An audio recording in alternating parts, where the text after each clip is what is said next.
Good afternoon, everyone. Thanks for joining.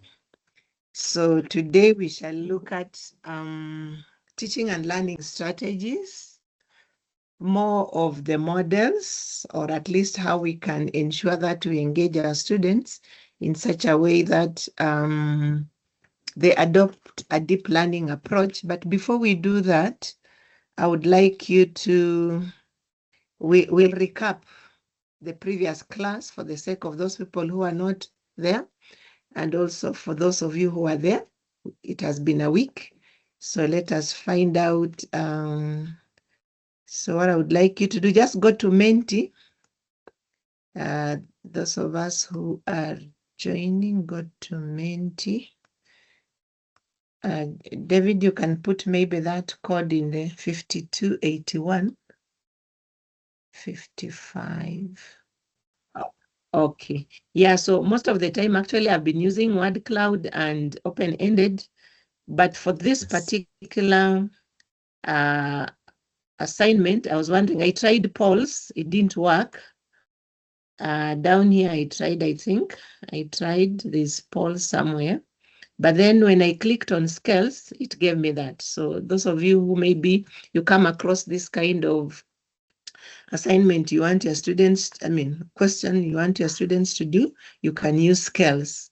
So all that you need to do is just to copy, put in the statement. Yeah, so you delete the statement and then put in what you want them to see. Okay, so 6 of us have logged on and 6 have responded. And the first one is what we assess signals what we want students to learn. Yeah, and most of us have actually agreed, strongly agreed. It should actually be very close to even 5. So this just shows the importance of assessment, that what we assess signals what we want students to learn. And that is why your learning outcome, the verb in the learning outcome, has to be high order. So our learning outcomes are the foundation of the house, and then we have the formative and the summative assessment. So whatever you assess will signal what you want your students to learn, okay? And then assessment defines the actual curriculum from the student's point of view. So if you've read Ramsden chapter 10, he explains why. Yeah, why students actually consider this as the curriculum. So once again, just stressing the importance of assessment. So, it is something that you really need to reflect on, think about. And remember, the last time when we looked at the rules, we saw assessment as learning. So we concentrate more on, so somebody has pushed my first one to 4.1. Yeah, so it should be closer to 5 than actually even 4.1, but it's 5. Yeah, so let's use assessment as learning, and for learning, more of that than of learning. So of learning is important because we need to give the grades, but you can still give students some work to do, as we shall see when it comes to learning, the learning process. You may grade or you may not grade, but they have done. And you don't have to look at it yourself. They can self-assess, and they can also, they can use their peers. And I always remind lecturers about what we used to do in primary. If you remember primary, we used to exchange books. Yeah. I don't know, somehow we were so liberal, we could take our assignment, give to our classmates, and we mark. So in the process, we were learning.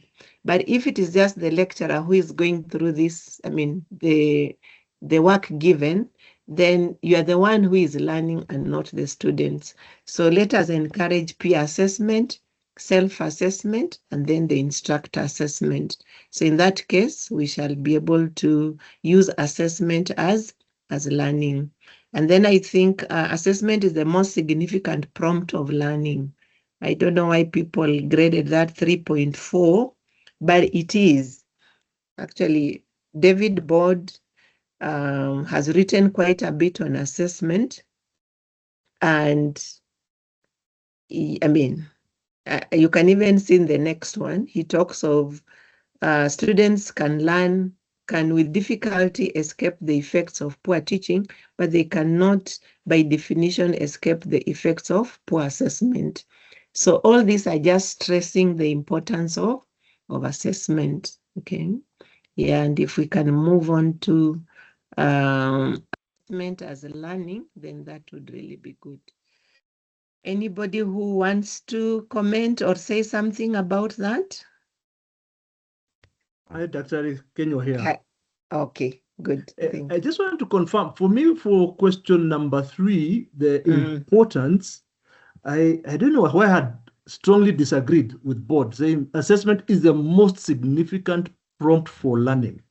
So what did you have in mind?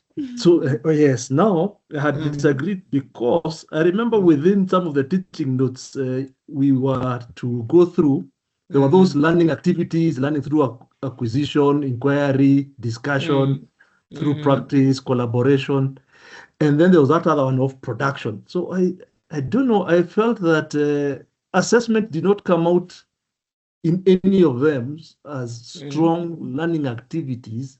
Maybe I did not understand the question. So based on those learnings, I thought that's why I called it lowly. Okay. Yeah. So you see, like last time, what we did. Okay, let me just get back to that. That's a good contribution. You can see my house. Yes. Are we there? Yes, I think that's what I was sharing. Yeah. So the thing is, the foundation of this house are the learning outcomes, and then you're using a lot of formative assessment. Now, Kinyua, you can be sure that in this formative assessment, you're going to use those learning types, which we'll just look at soon. So if you use assessment as learning, it is not testing, it is not grading, but as learning, then you can be sure that it is the most significant prompt. So if, for example, I ask a question, or let's say, why have I put this this diagram here? Because I want you to reflect on it. That reflection is actually assessing whether you know the difference between formative assessment and summative, and also the significance of this. Yeah.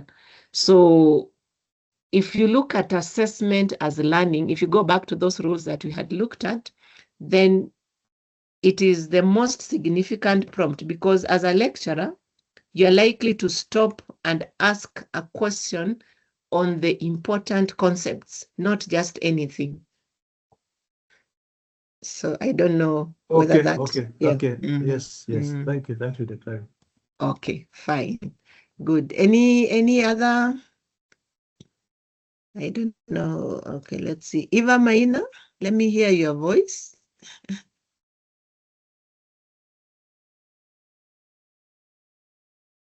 And Kenya, you are from which school?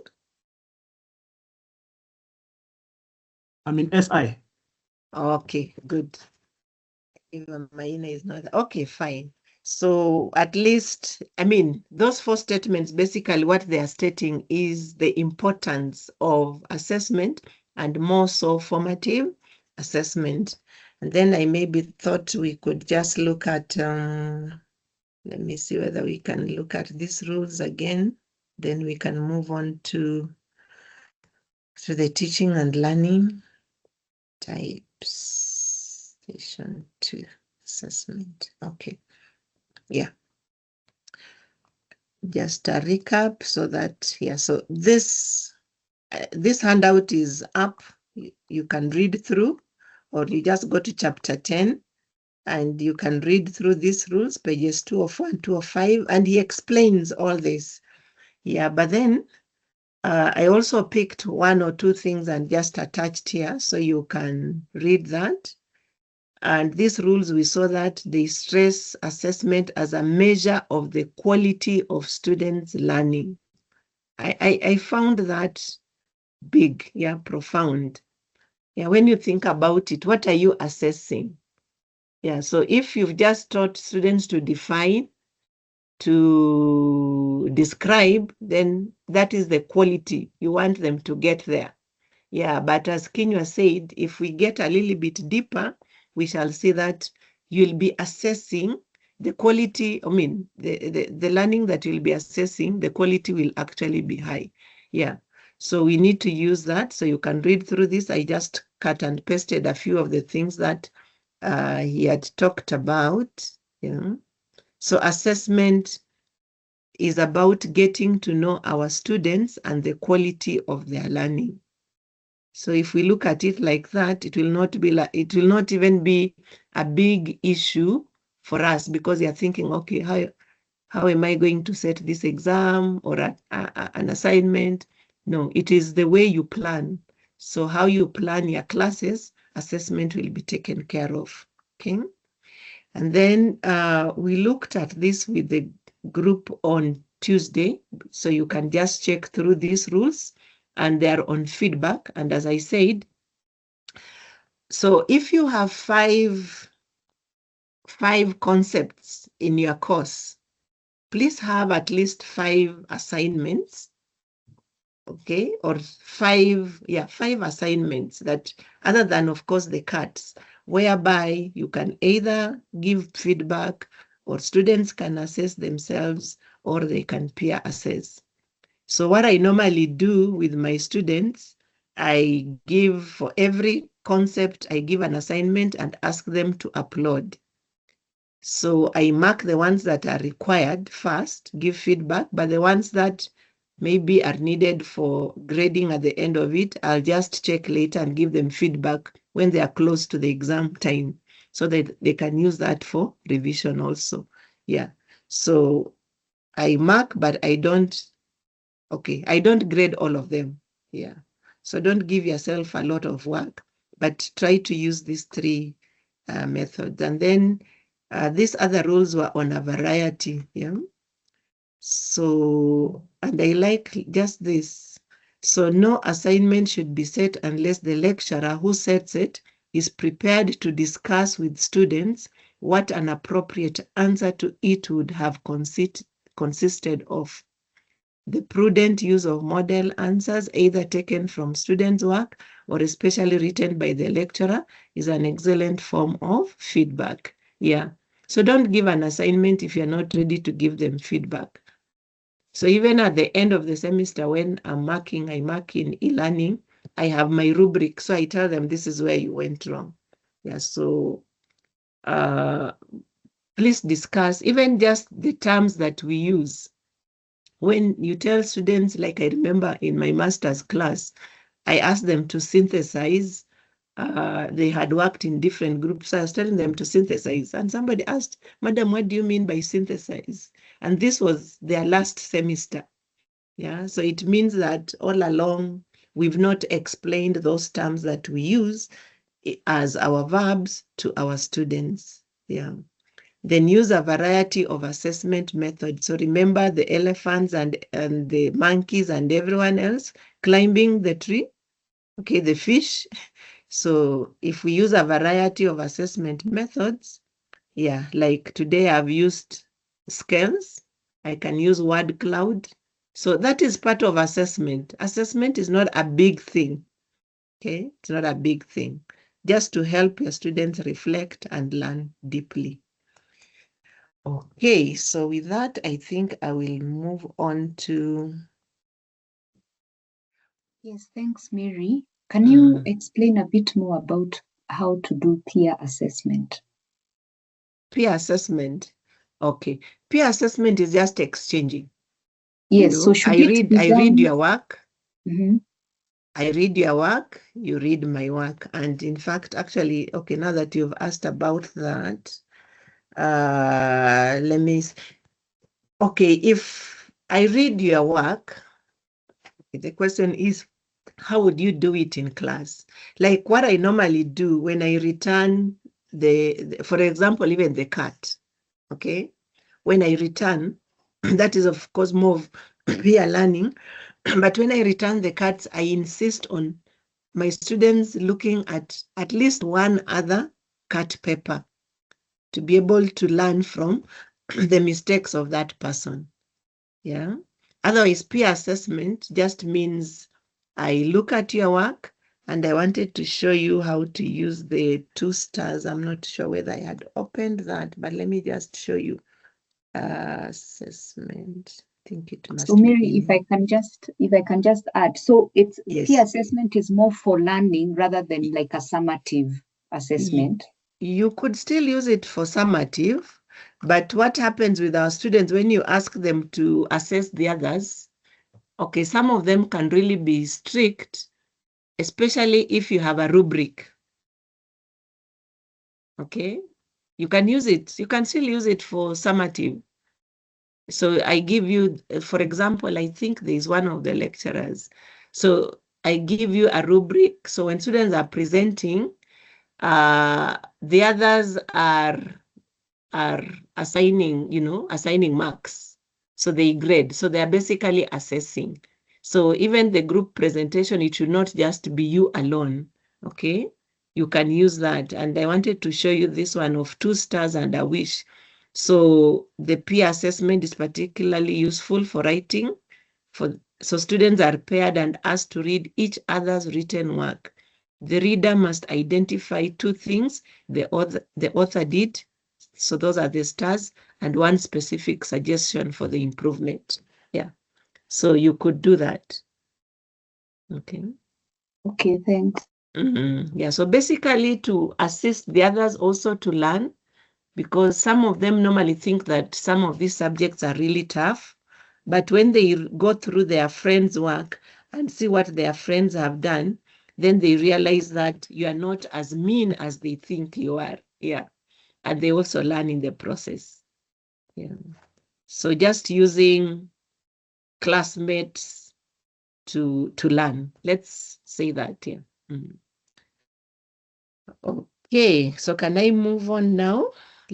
We have a few minutes. Yeah, so okay, let me go to this one first. So I just want us to look at good teaching. And I had sent you, so when it comes to teaching, what I would like us to do is just to go through some of the characteristics of good teaching, but I would like you to explore a number of models, which maybe over time, you can just pick on one, try out one. If it works, then you move on to the next one. Otherwise, yeah, so we don't have much time to go deep into the models. So I think this is it. Yeah. Okay. So this is on page 87 in Ramsden, 86, 87. And I think David had sent this to you. Yeah, so I mean, first of all, we just need to love our subjects first. Yeah. So if you had watched the video on the 6 C's, I think that particular lecturer or teacher has the desire to share the love of his subject with the students. Yeah. So don't go in and, each time you go in, it is like it's a burden. Yeah. So students will also, I remember there's a time I asked one of my colleagues to come to my class, and that day somehow I had a bad headache. And as she observed me, she told me, "Hey, Mary, you really looked sick." Yeah. So I told her, yes, I was, but yeah, so you should not be. So that also makes the students actually even, they wouldn't like your subject. So how do you present yourself when you are talking about your subject? Are you telling them it is difficult? I believe some of you have had those experiences whereby you're told, out of this class, if 10% of you are the only ones who will pass, the others will fail. Yeah, so don't start with negativity. Always be positive. Yeah, and then the ability to make the material being taught stimulating and interesting. Yeah, so we have a job. Keeping people interested is not very easy. So talk for 15 minutes. Please, if you go beyond that without stopping, you lose many of your students. Yeah. I believe right now, because I'm talking, some of you are already on your phones or you're doing something else. Yeah, but if you're doing something, if I'd asked you to read and maybe discuss, if we're having a physical class, you would not be doing that. Yeah. So facility for engaging with students at their level of understanding. Yeah, if you watched Professor Mazur's video, you should be able to get down to the students. Yeah. Yeah. A capacity to explain the material plainly. Yeah, some of this, the students are coming across this for the first time. Yeah, and that is why actually when it comes even to lecturers, they find some of the terms that I used in teaching and learning books a bit tricky. Like last time, I remember Rosemary was asking about multiple choice. So I talked about norm referenced and criterion referenced. Yes, so you come across that, you're wondering what is it, yeah? So just go to, those of you who are interested in knowing the difference, chapter 10 in Teaching and Quality by Biggs, it gives you the difference between norm referenced, which is on the normal curve, and then criteria, using a rubric, using a standard. Yeah. So criterion is preferred to norm reference. And if you're using multiple choice questions only, you're likely to end up with norm reference instead of criterion. So Biggs and Tang explain the difference quite well. Yeah. And then we have showing concern and respect for students. Okay. I hope you are reflecting on it. I'll pick on you to tell me one or two things. Yeah. Yeah. Showing concern and respect for students, but of course, students also have to respect us. And I remember when we were looking at culture, I remembered this incident whereby this student kept on walking out, you know. Then there's a day he walked out, he was walking out and I told him, you walk out and that is it. Then he came back like, who are you to tell me that if I walk out? I told him, that is it. Yeah, but of course, when he turned to me like that, I just had to tell the rest of the class, hey, we need to pray here, and I left him. Yeah. So, I mean, at times it can really be tricky. So the question is, how do we deal with such situations? Yeah. So commitment to encouraging student independence. Yeah. Self-directed, remember, learning how to learn in the taxonomy of significant learning. And then ability to improvise and adapt to new demands. Like now, our students, having international students in class, I've had 2 students, international students, who attended class throughout. They never missed a class, but they still did not make it in my unit. So I've been actually reflecting on what should I do next time I come across such students. Yeah, so because I don't know whether it is the language or whatever, but I need to get to them just to find out what is it that yeah.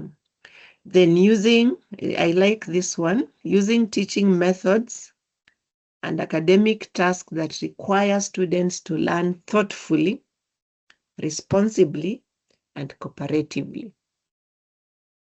Yeah, so remember we talked about most students adopting deep learning approach, which leads to transformative learning. And transformative learning is, how do they make meaning? How do they make meaning? Okay, yeah. So for good students who have already read through my work, I believe some of you had gone through this. So by the time you get to class, if you used flipped classroom, we shall be looking at what that is. So share the material before class. When it comes to class, do the discussion, transform that material, yeah, into information. So that will lead your students to learn thoughtfully, responsibly, and cooperatively. Okay. Then we've talked about assessment. Valid assessment methods just means that they are aligned to the learning outcomes. And then this one is also big for some of us. Focus on key concepts. Yeah. So we talk about covering the syllabus. If you read Mary Weimer, she says, use the syllabus. And that is why when you conceptualize your course into 5 concepts at most, you will not have a problem. So you will focus on those key concepts. And then students' misunderstanding of them rather than on covering the ground. Yeah, I know some of you will disagree with that, but let's use our course description for learning purposes and not to cover. Because if you use the course description the way you are given, you can be sure you are looking at the content. You are not looking at the learning. Yeah. So look at that course description once again and reflect on it. Think about it.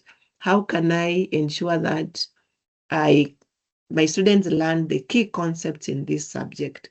And then the other thing that you can also do is please check with, if you're teaching, for example, financial management 1. So what I did is I got financial management 2 just to check, are there repetitions, so that you are not teaching something that somebody will be teaching in the next unit. Okay, yeah. So we need to use the course description. And then we've talked about feedback on students' work. And I think my best has always been this, a desire to learn from students and other sources about the effects of teaching and how it can be improved.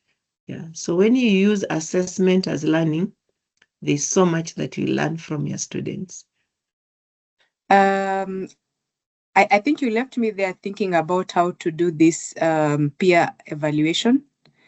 So I've just been thinking, how can I apply it in my class? I didn't know that I could actually do it in a CAT. I know I've given rats where I make my class exchange papers and they read and then they laugh at each other's answers. Yeah. Yeah. That is peer assessment. Yeah, and peer learning. Yeah, that is peer assessment and peer learning. Yeah.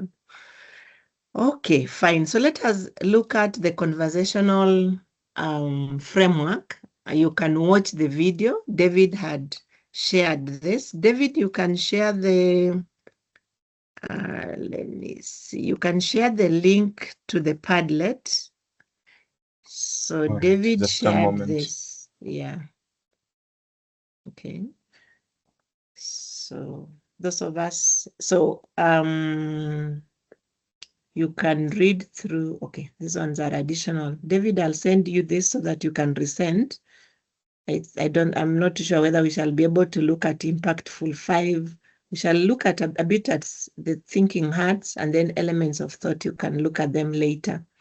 Yeah, but please read this just to help you. This case, 2 cases are really interesting. Yeah. So I read through. Take about 30 minutes at most, yeah, if you are reading and reflecting. Otherwise, they're short. So if we can go to the Padlet,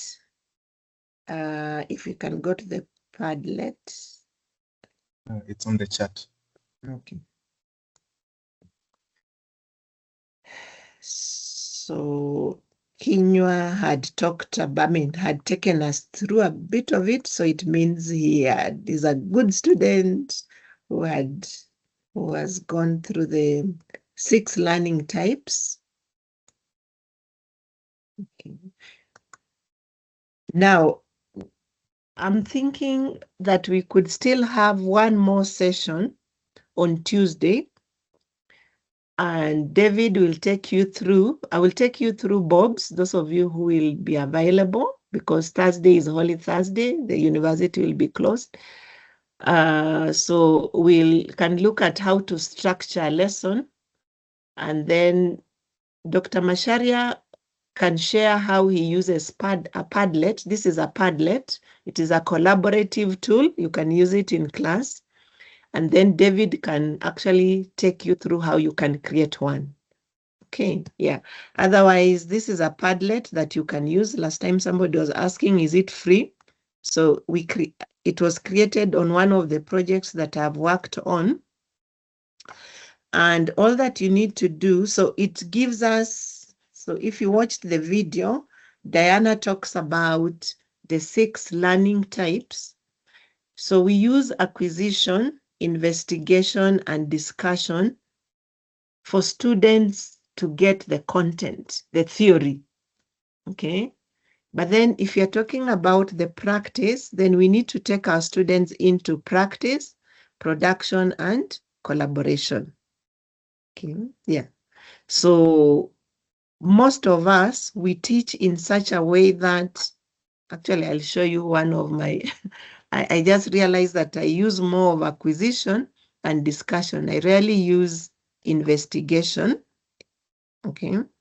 So let me just see whether I can get to this.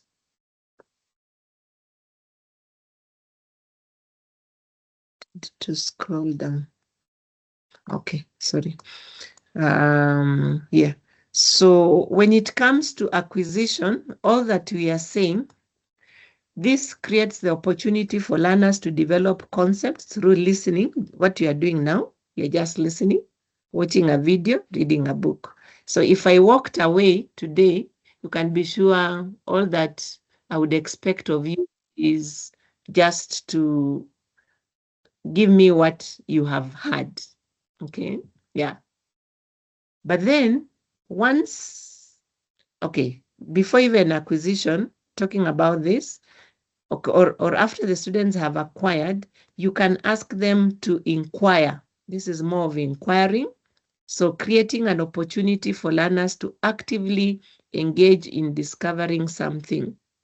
It guides the learner to explore, compare, and critique the text, documents, and resources that reflect concepts being taught. Yeah, so I would like you after this to explore this, to investigate. So if you scroll down here, all this, whatever, they are active.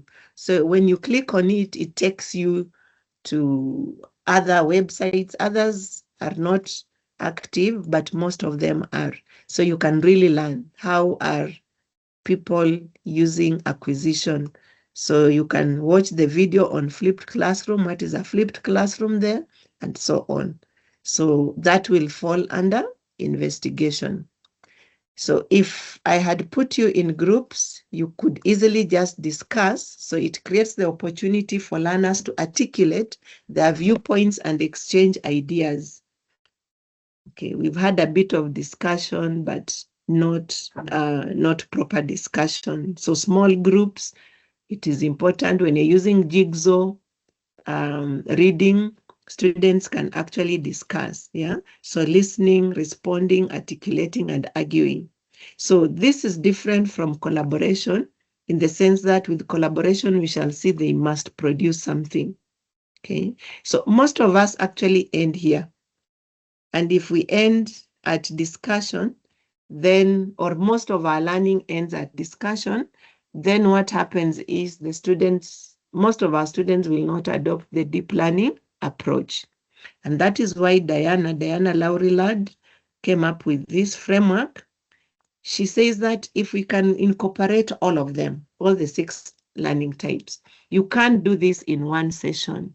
You can do it for a concept, okay, or for your, yeah, so I'll just show you. So then it is also good to move to practice.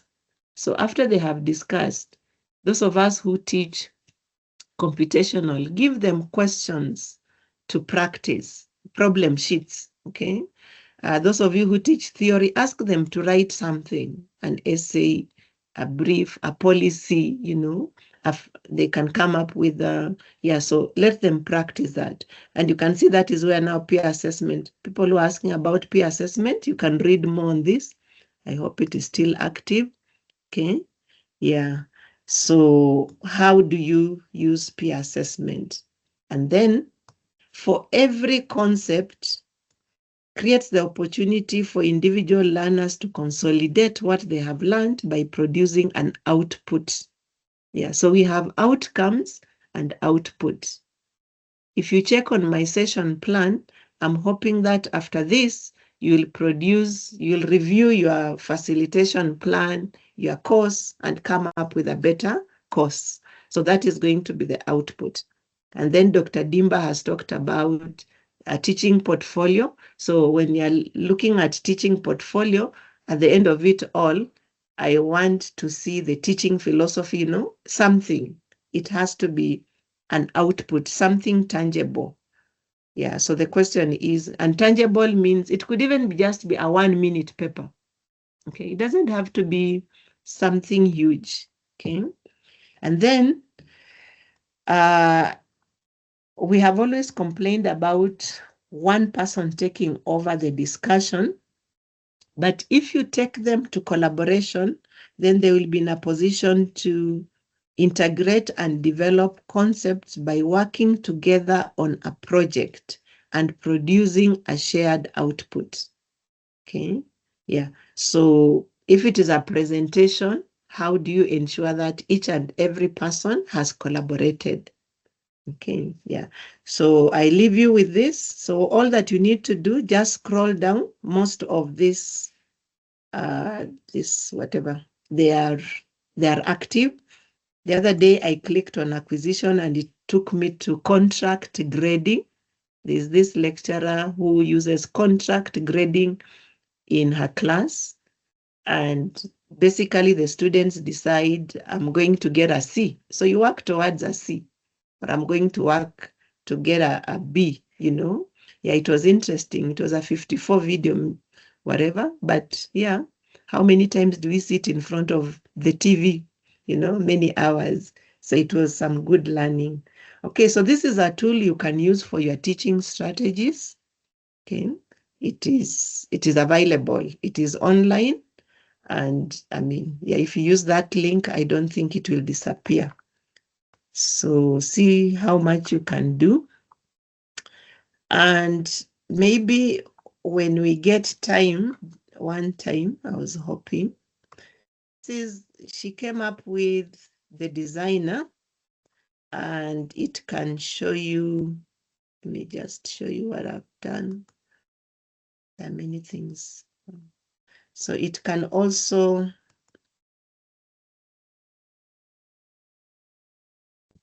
I'll not take you through the learning designer, but you can use it to structure your class. So you have all this, and at the end of it all, after you have planned for your concept, it shows you how much, what is the proportion for acquisition. And as I was telling you, I was looking at my pie charts and investigation was 0. So I need to improve on this. Yeah. So it is a good reflective tool. So I think I will show it to David. And then one of these Thursdays, David will teach you how to use the learning designer to come up with your course, your session plans. Okay, yeah, good. So one other thing, but let me get a reaction from you about the 6 learning types. Any reaction? Wilson? Okay, Selena, yes, good, thank you. There's how you had clustered the learning activities.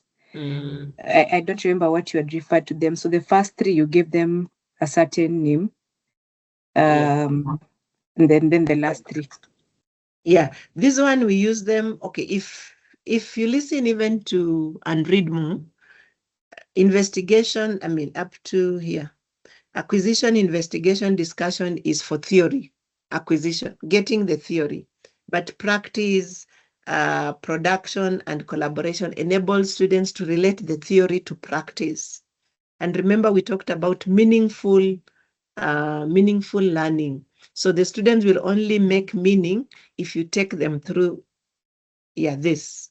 So can they collaborate? Can they produce? Can they practice? Yeah. So the last 3 is for relating theory to practice. Thank you. Okay, good. Any other question or reflection on this? You even have so this was the project that we were working on then. Yeah, so you are free to use this.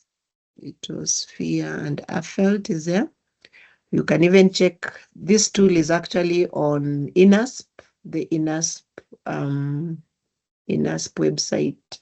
So you also have online tools, Padlet, Menti, Moodle. So in case you are not able to use any of this, you can be sure David will be available to show you. Okay, so the last thing, so I think David, you'll show them the Padlet when we meet next, yeah? Yes, that's fine. Okay. On Good. Tuesday. I want to show you something about 6 thinking hats, and this is for critical thinking. Okay. Remember we talked about the affective domain at the beginning. So most of the time we concentrate on the cognitive. So the question would be, how do we take students to a point where they are thinking about their thinking, metacognition, and also more of reflection? And I thought using the 6 thinking hats, and Dr. Dimba, I believe you've come across this in the project that was in your school. That is, yeah. You can actually, I just picked it from the website. So some people explain it even better. But yeah.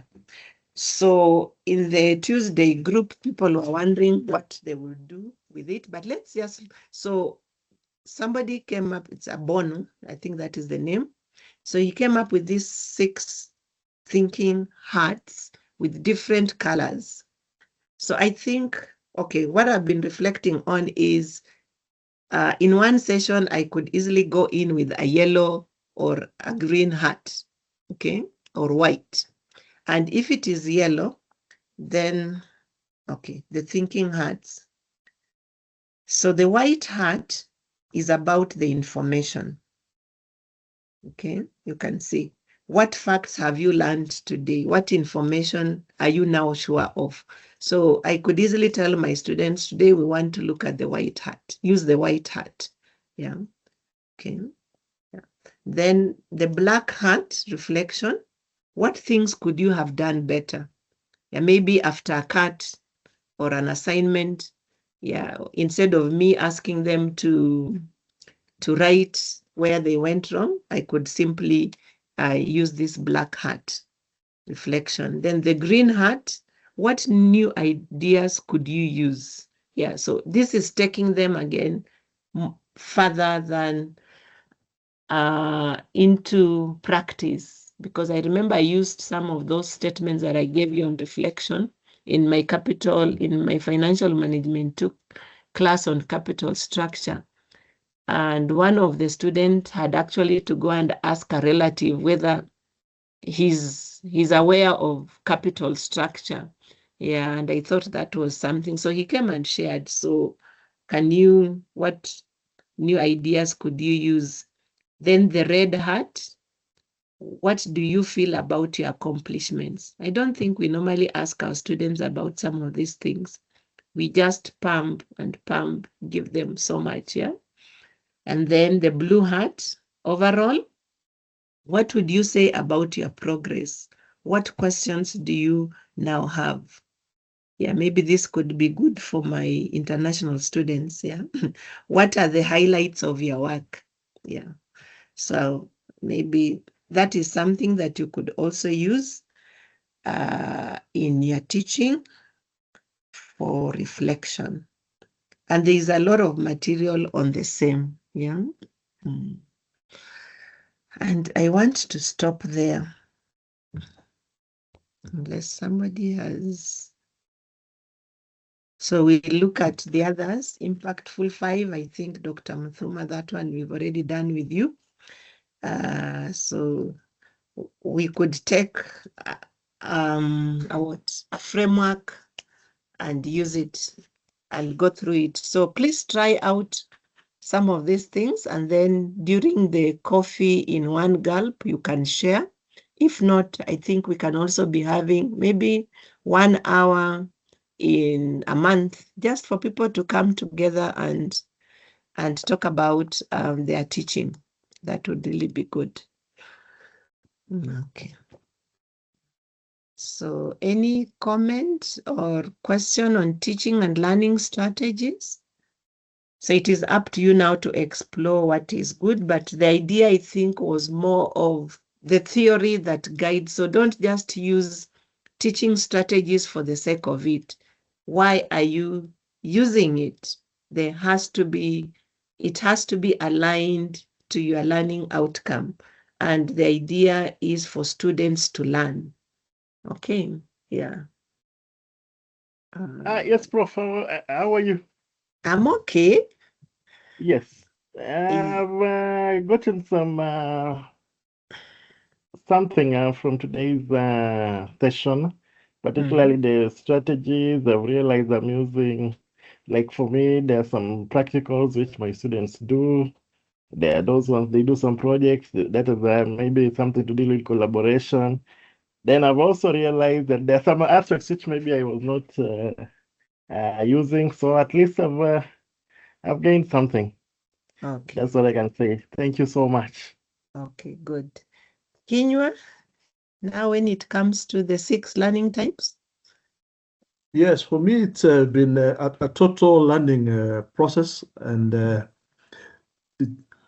for me, what I have learned is to be able to incorporate, especially the last 3 that are critical, because we really are good at the acquisition phase where we just talk to the students, we stand in front of there, and they learn a lot from us. It's just not to be able to give them the engagement so that they're more engaged, so that they can deeply learn the concepts. And hopefully for those concepts, they'll get all the respective outcomes and outputs that we are hoping for. Okay, good. So now you are able to, because your question at the beginning was about assessment. Yes, assessment, yes. And you can see if you ask students to practice, there will be an assessment which is both formative and summative. Yes. But if you're just talking about acquisition, so you might not be in a position to give more of the formative assessment. It would be more of the summative. And summative is assessment of learning, whereas formative is assessment as learning and for learning. Yeah. Yes. Fine then. So we shall have the last class on Tuesday, and just to look at how do we structure our sessions using the model BOBS. So David will send you the material on that again.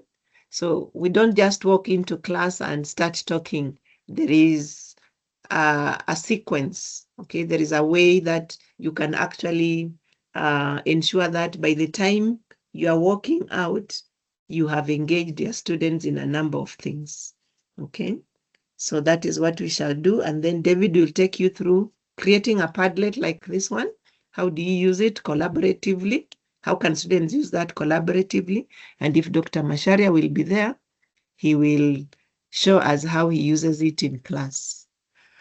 Okay, so with that, I think we can call it an afternoon. Okay, yeah. Thank you. Thank you And very Dr. much. Dimba,